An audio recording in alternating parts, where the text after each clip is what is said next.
we meditate, and especially if you go back to meditation, is back to the natural state of the mind. The first, of course, you have to aware of breath, aware of sensation. Eventually, your mind just need to be with the awareness itself. Go back to your original nature. Then the creativity, the wisdom, everything will come spontaneously. And special, if you want to develop those things, it will develop. So your motivation also the key factor.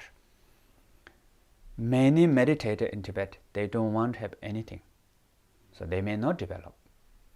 But if you want to be scholar and meditate, and then that kind of like aspect of scholar aspect, the potential will develop with the spontaneously, more with kind of like effortless. So if you want to make art, you rest in the awareness, and whatever feel, just explore it.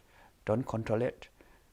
So if you want to involve meditation with art, I think first we should develop the motivation.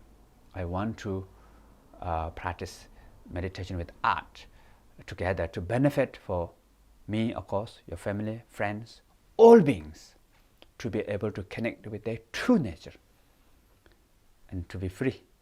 So that's motivation is really important. And after that, you can create. So you rest in awareness.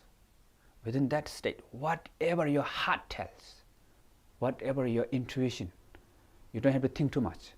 Just explore on the whatever you're painting, creating, sculpting, whatever. Just be with it.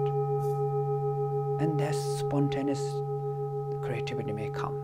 And that leads to another creativity. Sometimes we may forget awareness. So try to go back to awareness again. Back to awareness again. So at the beginning, a little bit not so easy in the beginning because if you are new. And then after some time, it's kind of like really spontaneously.